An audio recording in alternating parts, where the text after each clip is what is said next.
Hello, मैं हूं राजीव कुमार और आप देखना शुरू कर चुके हैं मेरा यूट्यूब चैनल धन की बात। दोस्तों, जब हम शेयर मार्केट में बिगिनर होते हैं तो शेयर मार्केट से रिलेटेड कुछ कॉमन टर्म्स और वर्ड से रोज़ रूबरू होते हैं, जैसे IPO, Nifty, Sensex, broker, margin, volatility etcetera. Share market को अच्छे से सीखने समझने और शेयर मार्केट की अपनी जर्नी को आसान बनाने के लिए इन टर्मिनोलॉजीज़ को समझना बहुत ज़रूरी है। तो आइए इस वीडियो में हम इन्हीं टर्मिनोलॉजीज़ की बात करेंगे। लिक्विडिटी का मतलब किसी शेयर्स के बाय या सेल होने की एबिलिटी से है। डिटेल में बात करें तो सेकेंडरी मार्केट में हम कोई शेयर्स तभी खरीद पाते हैं जब कोई उसका सेलर अवेलेबल होता है, या फिर तभी सेल कर पाते हैं जब कोई उसका ख़रीदार अवेलेबल होता है।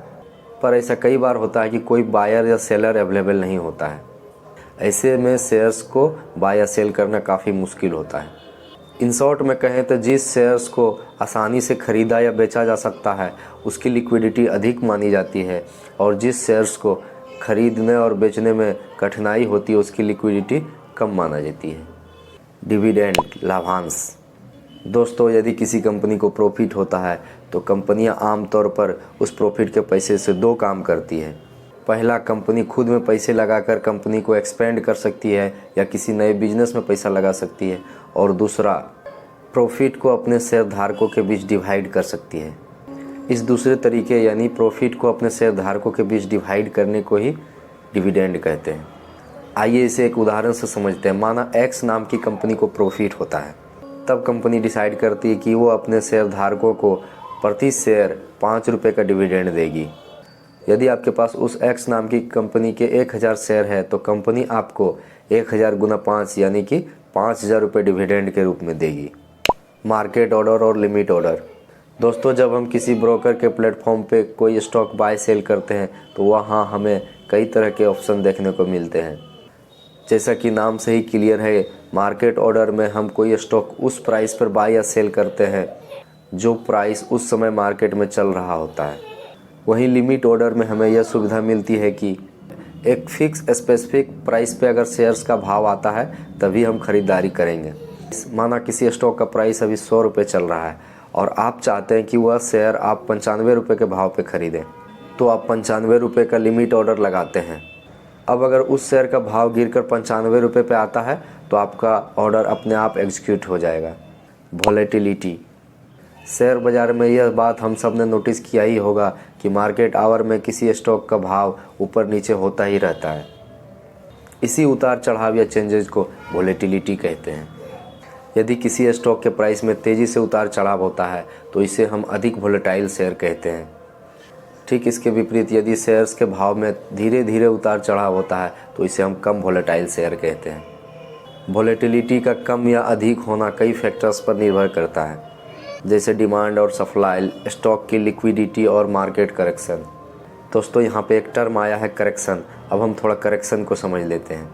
जब किसी शेयर्स के भाव में लगातार तेज़ी आती है तो शॉर्ट टर्म के निवेशक प्रॉफिट बुकिंग शुरू कर देते हैं, जिसके कारण वह शेयर विपरीत दिशा में जाने लगता है। इसी को करेक्शन कहते हैं।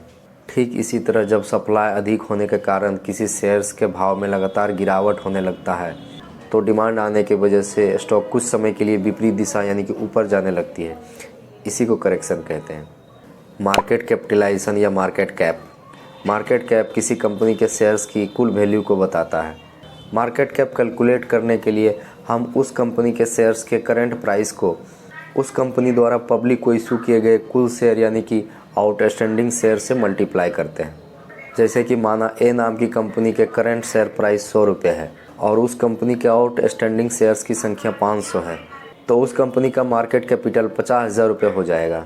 Large cap, mid cap, small cap. दोस्तों, अभी हमने जाना कि कोई कंपनी कितनी बड़ी है यह हमें मार्केट कैपिटल से पता लगता है।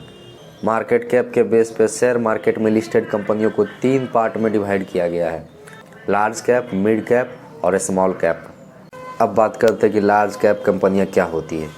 इस लिस्ट में उन कंपनियों को ऐड किया जाता है, यानी कि लार्ज कैप कंपनियां वे कंपनियां होती है जिसका कि मार्केट कैपिटल 20,000 करोड़ रुपए से अधिक हो। इस टाइप की कंपनियां वेल एस्टेब्लिश्ड और रिलायबल होती है। जो निवेशक कम रिस्क उठाना चाहते हैं वो इस टाइप की कंपनियों में निवेश करते हैं। मिड कैप कंपनियां। इसमें वे कंपनियां शामिल है जिसका कि मार्केट कैपिटल 5,000 करोड़ रुपये से अधिक और 20,000 करोड़ रुपये से कम हो। अब बात करते हैं स्मॉल कैप कंपनियों की। ये वे कंपनियां होती हैं जिसका कि मार्केट कैपिटल 5,000 करोड़ रुपये से कम होता है। स्मॉल कैप की कंपनियों के ग्रो होने के चांसेस बहुत होते हैं, मगर इस तरह की कंपनियों के शेयर प्राइस का नीचे आने का भी रिस्क रहता है। डाइवर्सिफिकेशन, पैसे को एक ही स्टॉक या सेक्टर में निवेश ना करके जब अलग अलग सेक्टर्स की अलग अलग कंपनियों में बांटकर पैसा निवेश किया जाता है तो उसे डाइवर्सिफिकेशन कहते हैं। बेसिकली यह एक रिस्क मैनेजमेंट का तरीका है।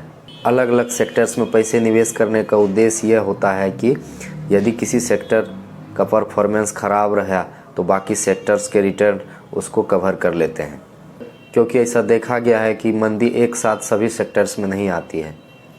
डाइवर्सिफिकेशन शेयरों के अलावा सभी एसेट क्लास में भी किया जाता है, जैसे प्रॉपर्टी, बॉन्ड, सोना, चांदी, बैंक डिपॉजिट्स वगैरह में भी डाइवर्सिफिकेशन किया जाता है। अब बात करते हैं ब्लू चिप स्टॉक्स की। वे कंपनियां जिनका कि मार्केट कैपिटलाइजेशन अधिक होने के साथ साथ सेल्स और प्रॉफिट भी लगातार बढ़ रहा होता है, उसे ही ब्लू चिप कंपनी कहा जाता है। ये कंपनियां फाइनेंशियली काफ़ी मजबूत होती है, इसलिए बाज़ार में होने वाले उतार चढ़ाव से इसे ज़्यादा फ़र्क नहीं पड़ता है। इसीलिए ब्लू चिप कंपनियां इन्वेस्टर्स के लिए सबसे सेफ और भरोसेमंद मानी जाती हैं। बोनस इशू, जैसा कि हमने डिविडेंड के टर्म में डिस्कस किया था कि यदि कंपनियों को प्रॉफिट होता है तो वो अपने शेयर धारकों को रिवार्ड देती है, पर कई बार कंपनियों के पास धन की कमी हो जाती है, तो ऐसे में कंपनियां डिविडेंड न दे करके बोनस शेयर जारी कर देती है। यह बोनस शेयर इन्वेस्टर्स को उसकी हिस्सेदारी के आधार पर दिए जाते हैं। जैसे एक्स नाम की कंपनी 2:1 में बोनस डिक्लेयर करती है। इसका मतलब ये हुआ कि प्रत्येक 2 शेयर के बदले 1 शेयर बोनस के रूप में दिया जाएगा। अब यदि आपके पास उस कंपनी के 100 शेयर पहले से है तो 2:1 का मतलब 50 और शेयर बोनस के रूप में आपको दिए जाएंगे, यानी कि अब आपके पास कुल शेयरों की संख्या 150 हो जाएगी। स्टॉक स्प्लिट, स्टॉक स्प्लिट का मतलब होता है शेयरों का विभाजन। आसान भाषा में समझें तो कंपनियां मौजूदा उपलब्ध शेयर को 2 या 2 से अधिक भागों में डिवाइड कर देती है। मान लीजिए कोई कंपनी 1:2 में स्टॉक स्प्लिट का ऐलान करती है। इसका मतलब है कि उस कंपनी का 1 शेयर अब 2 बन जाएगा। अगर उस कंपनी के आपके पास 100 शेयर हैं तो स्टॉक स्प्लिट के बाद अब आपके पास 200 शेयर हो जाएंगे, मगर उसकी वैल्यू वही रहेगी, यानी कि उसके प्राइस आधा हो जाएंगे। अब आपके मन में एक सवाल आ रहा होगा कि यदि वैल्यू सेम रहती है तो कंपनियां स्टॉक स्प्लिट करती ही क्यों है। एक्सपर्ट की माने तो जब कंपनियों का शेयर प्राइस काफ़ी ज़्यादा हो जाता है तो छोटे इन्वेस्टर्स उसमें निवेश करने से कतराते हैं। इसे ही आसान करने और मार्केट में डिमांड बढ़ाने के लिए कंपनियां स्टॉक स्प्लिट करती हैं। दोस्तों, वीडियो अंत तक देखने के लिए आपका बहुत बहुत धन्यवाद। दोस्तों, यदि आप शेयर मार्केट, वेल्थ मैनेजमेंट और पर्सनल फाइनेंस को सीखना समझना चाहते हैं तो मेरे इस चैनल धन की बात को सब्सक्राइब कर लें, ताकि मेरी हर एक वीडियो आप तक सबसे पहले पहुंचे।